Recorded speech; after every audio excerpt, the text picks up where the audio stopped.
আমাদের দেশে যে সকল সবজিগুলো চাষ করা হয় এবং সারা বছরই চাহিদা রয়েছে এমন একটি সবজি টমেটো। আপনারা জানেন টমেটো চাষ বেশ লাভজনক এবং টমেটোতে রয়েছে বেশ ভালো পরিমাণে পুষ্টিগুণ। তো আজকে আমরা রয়েছে বর্তমান সময়ে একটি টমেটোর প্রজেক্টে। আজকে আমরা আছি বাংলাদেশ কৃষি গবেষণা ইনস্টিটিউটের ভিতরে। তো এখন আমার সামনে যে টমেটোর জাতটি রয়েছে, আমরা আজকে এই টমেটোর জাত সম্পর্কে জানবো এবং চাষ পদ্ধতি অর্থাৎ ভিন্ন একটি চাষ পদ্ধতিতে এই টমেটোগুলো চাষ করা হচ্ছে এই সম্পর্কে আমরা বিস্তারিত জানবো বাংলাদেশ কৃষি গবেষণা ইনস্টিটিউটের একজন বিজ্ঞানীর সাথে। আসসালামু আলাইকুম। ওয়ালাইকুম আসসালাম। কেমন আছেন আপনি স্যার? আলহামদুলিল্লাহ, আল্লাহ পাক ভালো রেখেছেন। আচ্ছা, আমরা তো আপনাদের যে এক্সপেরিমেন্ট প্রজেক্টগুলো, পরীক্ষামূলক যে প্রজেক্ট, তেমন একটা প্রজেক্টের মধ্যে আজকে রয়েছি। আমরা এই টমেটোর জাত সম্পর্কে জানবো। শুরুতে স্যার একটু সংক্ষিপ্ত করে আপনার পরিচয়টা একটু দিবেন। হ্যাঁ, ধন্যবাদ আপনাকে এবং আপনাদের যে ইউটিউব চ্যানেল তাদেরকে ধন্যবাদ জানাচ্ছি। আমাদের কৃষি গবেষণা ইনস্টিটিউটের উদ্যান তত্ত্ব গবেষণা কেন্দ্রে মাঠ পর্যায়ে যে আমরা পরীক্ষণ করছি টমেটোর, সেটার বিস্তারিত আমি বলার চেষ্টা করব। এখানে আপনারা দেখতে পাচ্ছেন যে টমেটোর এক্সপেরিমেন্টটি রয়েছে। এটি মূলত আমাদের যে টমেটোর ক্ষতিকর পোকামাকড় যেগুলো আছে সেগুলোর ব্যবস্থাপনা করার জন্য এই পরীক্ষণটি করা হচ্ছে। এখানে যে আমরা জাতটা ব্যবহার করেছি সেটা হলো বাড়ি টমেটো 17। আচ্ছা, এটি খুবই উচ্চ ফলনশীল একটি জাত। আপনারা দেখতে পাচ্ছেন খুব বড় বড় টমেটো। এক একটি ফলের ওজন পেয়েছি গতবার, মানে হাইয়েস্ট পেয়েছি 680 গ্রাম। 680 গ্রাম একটা টমেটোর ওজন। সো এবং এটা খুবই ফ্ল্যাশি একটা টমেটো। বিশেষ করে টেবিল পারপাস আমরা দুইভাবে ব্যবহার করে থাকি। একটা হচ্ছে কেচাপ বানানোর জন্য, আর আরেকটা হচ্ছে টেবিল পারপাস সালাদের জন্য। তো এটা সালাদের জন্য খুব সুস্বাদু একটা ভ্যারাইটি। হালকা মিষ্টতা রয়েছে, বীজের পরিমাণ একেবারেই কম, ফ্ল্যাশ বেশি অর্থাৎ মাংসল। আচ্ছা, তো সেই জন্য আমরা এই জাতটাকে জনপ্রিয় অলরেডি হয়ে আছে এবং আরও জনপ্রিয় করার জন্য এইটাতে আমরা বিভিন্ন ধরনের পরীক্ষণ চালিয়ে যাচ্ছি। আচ্ছা, আমরা এখানে যে জাতটি আমরা নিয়েছি এটা মূলত পোকামাকড়ের প্রতিরোধিতা প্লাস আরও অন্যান্য গুণাগুণগুলি দেখার জন্য এই পরীক্ষণটি করা। এই জাতটা চাষের জন্য কোনো আলাদা কোনো মাটি নির্বাচন করতে হয় কিনা? এরকম আলাদা কোনো মাটি নির্বাচনের প্রয়োজন নেই। সাধারণত বেলে দোআঁশ মাটি বা দোআঁশ মাটি, যেগুলো পিএইচ মেনলি আমরা বিবেচনা করে থাকি 6 থেকে 7-এর মধ্যে, সেখানে ওইরকম সব জমিতেই কিন্তু টমেটো চাষ করা যায়। তবে শর্ত হলো ওই জমিতে পানি জমানো যাবে না, অর্থাৎ পানি যদি জমে যায় ওইরকম জমিতে টমেটো চাষাবাদ করা যাবে না। আচ্ছা, আপনার এইখানে যে জমিতে আপনার টমেটোগুলো লাগিয়েছেন, এইখানে আপনার আনুমানিক শতক প্রতি কেমন গাছ রোপণ করেছেন? এইখানে আমাদের হিসাব হলো যে প্রতি হেক্টরে আমরা হিসাব করে থাকি এখানে প্রায় 10,000 গাছ লাগানো হয়। আচ্ছা, হেক্টর বলতে মানে কত শতাংশ? এটা হলো 10,000 স্কোয়ার মিটার। আচ্ছা আচ্ছা, হ্যাঁ, অর্থাৎ এখানে কৃষক পর্যায়ে কিন্তু আরেকটু কাছাকাছি লাগাবে। আমরা এখানে আমাদের যে এক্সপেরিমেন্টের উদ্দেশ্য সেই জন্য একটু আইসোলেশন দূরত্ব বেশি রাখি এবং আপনি দেখছেন যে সারি থেকে সারির দূরত্ব প্লাস গাছ থেকে গাছের দূরত্বও আমরা একটু বেশি রাখি আমাদের পরীক্ষণ উদ্দেশ্যকে সামনে রেখে। কিন্তু কৃষক এত জায়গা দিবে না, এখানে 1 মিটারের বেশি জায়গা আছে।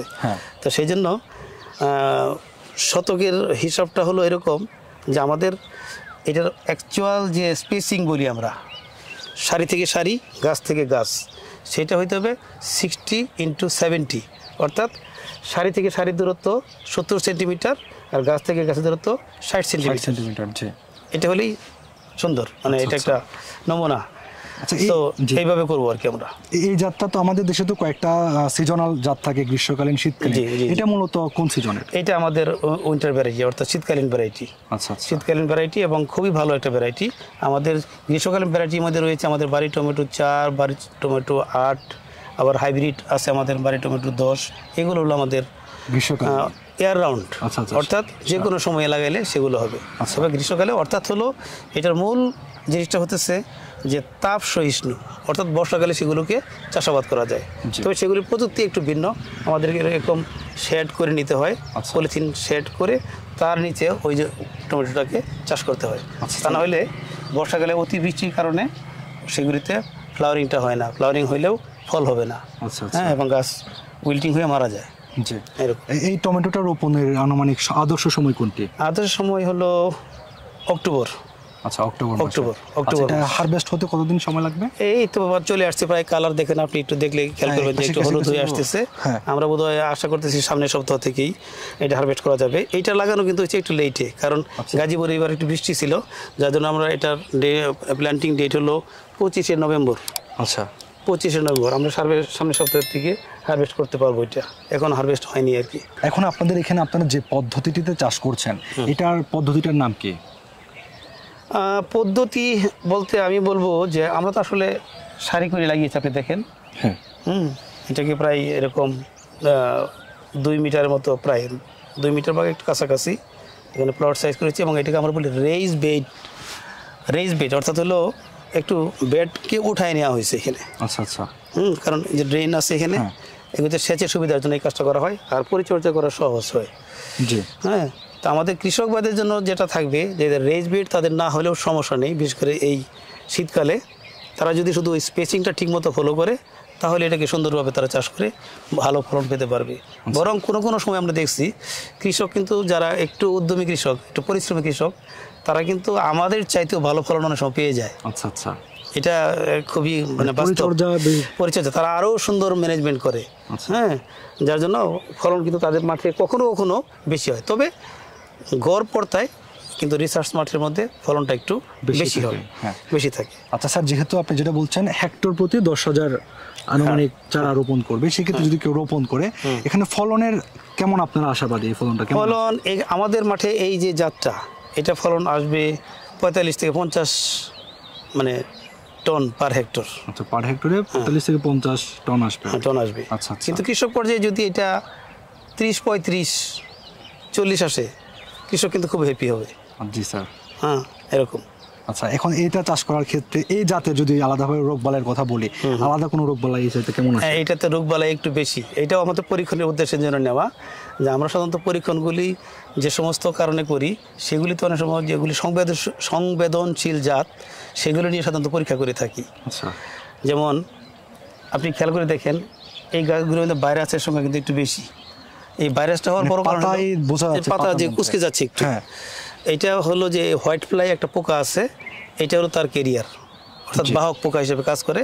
এইটার কারণেই আমাদের টমেটো যে ইয়েলো লিফ কার্ল ভাইরাস, যেটা ভাইরাস রোগটা হয়, যে গাছ একটু ছোট হয়ে যাচ্ছে, পাতা কুঁচকে গেছে, এই সমস্যাটা একটু বেশি, অর্থাৎ কিছু হলুদ দাগ দেখা যাচ্ছে। এই কারণে আমরা এটা করি যে পোকামাকড় বেশি আসলে আমাদের এক্সপেরিমেন্টগুলো কার্যকর বেশি হয়, বোঝা যায় যে কোন ট্রিটমেন্টটা অর্থাৎ কোন কীটনাশকটা দিলে পরে ভালো কাজ করতেছে। পোকা যদি একেবারে না লাগে তখন তো আমরা বুঝতে পারবো না যে কোনটা ভালো কাজ করতেছে, যার জন্য আমরা অনেক সময় আগ্রহী থাকি যে পোকামাকড় আসুক, তাতে করে আমাদের এক্সপেরিমেন্টটা ভালো হয়। সেই জন্য আমরা অনেক সময় মানে সংবেদনশীল জাত যেগুলো সেগুলো চাষ করে থাকি। তো এটা ফলন যদিও অনেক বেশি হয়, কিন্তু কোনো রোগবালাই, বিশেষ করে ভাইরাস আর পোকার ক্ষেত্রে হইতেছে লিফ মাইনারটা, এটাতে একটু অ্যাটাক বেশি হয়। কারণ এই পাতাগুলো যত বেশি বড় হবে সেটাতে লিফ মাইনার আক্রমণটা একটু বেশি হয়। সেই জন্য আমরা এই জাতটাকে সিলেকশন করেছি। আচ্ছা স্যার, এই জাতটা যদি রোপণের করতে চাই কেউ বা রোপণ করে, সেক্ষেত্রে মাটিটা কিভাবে প্রস্তুত করবে? মাটিটা হলো প্রথমত ওই যে আগে বললাম আমি যে জমিতে যখন জো আসা তো বোঝেন, কৃষক এটা ভালো বোঝে, অর্থাৎ যখন এটাকে একটা মাটিকে হাতে নিলে পরে সহজেই এটাকে ভাঙা যাবে, এই জোরজোড়া হয়ে যাবে, এটাকে বলা হয় যে মাটির জোয়াশ। তো অর্থাৎ এরকম জো আসার পরপরই এই জমিটাতে পর্যাপ্ত চাষ দিয়ে এরকমভাবে জোরজোড়া করে নিতে হবে। আচ্ছা, জোরজোড়া করার পর তারপরে আমরা যে স্পেসিং অর্থাৎ সারি থেকে সারি, গাছ থেকে গাছ দূরত্ব বলেছি সেগুলো তারা ফলো করবে। আর এরকমভাবে পিট করে নেবে প্রতি গাছের জন্য, পিট করে সেইখানে তারা গোবর, ইউরিয়া বাদে আর বাকি যে সারগুলো আছে, বিশেষ করে টিএসপি, এমপি, তারপরে এরকম ডিএপি যদি কেউ দিতে চায় সেটাও তারা দিতে পারে।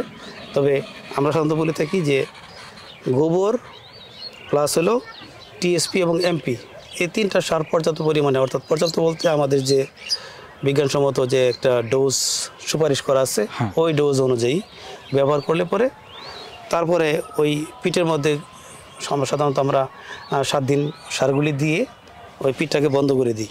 তারপর 7 দিন পরে এখানে আমরা চারাগুলি লাগিয়ে দিই। সাধারণত 30 থেকে 35 দিন এই বয়সের চারা আমরা রোপণ করে থাকি। রোপণ করে তারপর পানি দিয়ে দিতে হবে।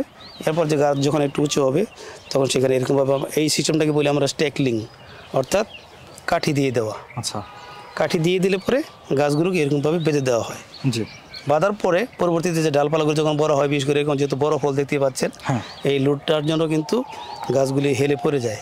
যার জন্য আমরা বলি কি যে এরকমভাবে পাটের সুতলি বা প্লাস্টিক বস্তা যেগুলো আছে ওই সুতাটা দিয়েও কিন্তু কৃষক পর্যায়ে এগুলোকে বেঁধে দেওয়া হয়।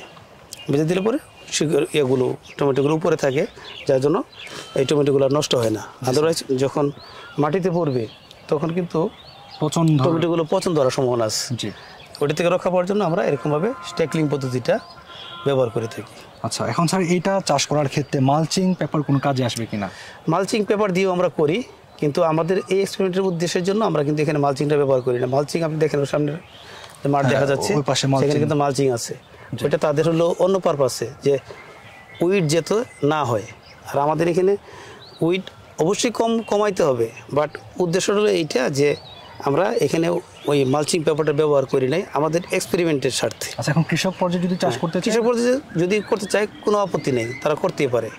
তাতে খরচ একটু বাড়বে, কিন্তু সুবিধাও আছে যে উইড কম হবে, আগাছা কম হবে, তাতে শ্রমিকের যে খরচ সেটা থেকে তারা বেঁচে যাবে। আচ্ছা, এদিক দিয়ে সুবিধা। এখন এটা যদি কৃষক আর পর্যায়ে, এখানে আরেকটা কারণ বলি যে এখানে ওই মালচিং পেপারটা ব্যবহার না করার কারণ হলো আমাদের এইটাতে যে পোকাটা লাগে, এটা এই পোকার কিন্তু যে জীবনচক্র তার এক পর্যায়ে তাকে মাটিতে যেতে হয়। আচ্ছা তা আমরা মাটিতে সেই ওষুধটা প্রয়োগ করি যাতে আমাদের গাছটা বিষাক্ত না হয়। আচ্ছা আচ্ছা, সেই জন্য আমরা যে মালচিং ব্যবহার করি তার কিন্তু আমরা মাটি পাবো না। হ্যাঁ। তো উদ্দেশ্য এই জন্য বললাম যে পরীক্ষারটার উদ্দেশ্যকে সামনে রেখে আমরা এখানে মালচিং পেপারটা ব্যবহার করিনি। জি স্যার, বুঝা গেল? জি। আচ্ছা, এখন যদি কৃষক পর্যায়ে কি এখন এটা চাষ করা হচ্ছে? কৃষক চাষ করা হচ্ছে। ওনারা কি চারা সংগ্রহ করে নাকি বীজ সংগ্রহ করে নিয়ে যায়? আমাদের কাছ থেকে বেশিরভাগই বীজ নিয়ে যায়। আচ্ছা, একেবারে খুব নাইবার কৃষক যারা হয়তো বা পার্শ্ববর্তী গ্রামে, তারা কেউ যারা আমাদের পরিচিত কিংবা কারো মাধ্যমে সংবাদ পায় যেখানে চারা আছে, হ্যাঁ, নর্মালি আমরা চারা দিই না, কিন্তু একেবারেই দেখা যাচ্ছে তার জমি রেডি আছে, সে অল্প কয়েকটা চারা নেবে কিচেন গার্ডেনের মতো জায়গাতে, তাদেরকে সাধারণত চারাগুলি দিই। এছাড়া একদম ছোট বড় কৃষক যারাই আসুক না কেন তাদেরকে আমরা বীজ দেওয়ার চেষ্টা করি, বীজ দিয়ে থাকি। এখন স্যার, আমাদের তো যারা কৃষক পর্যায়ে রয়েছেন, যারা টমেটো চাষ করে থাকেন, অনেক জাত বাংলাদেশে রয়েছে, কিন্তু দেখা যায় তারা হচ্ছে বিভিন্ন জাত খুঁজে থাকে, সঠিক জাত না পেলে কিন্তু লাভবান হওয়া সম্ভব নয়।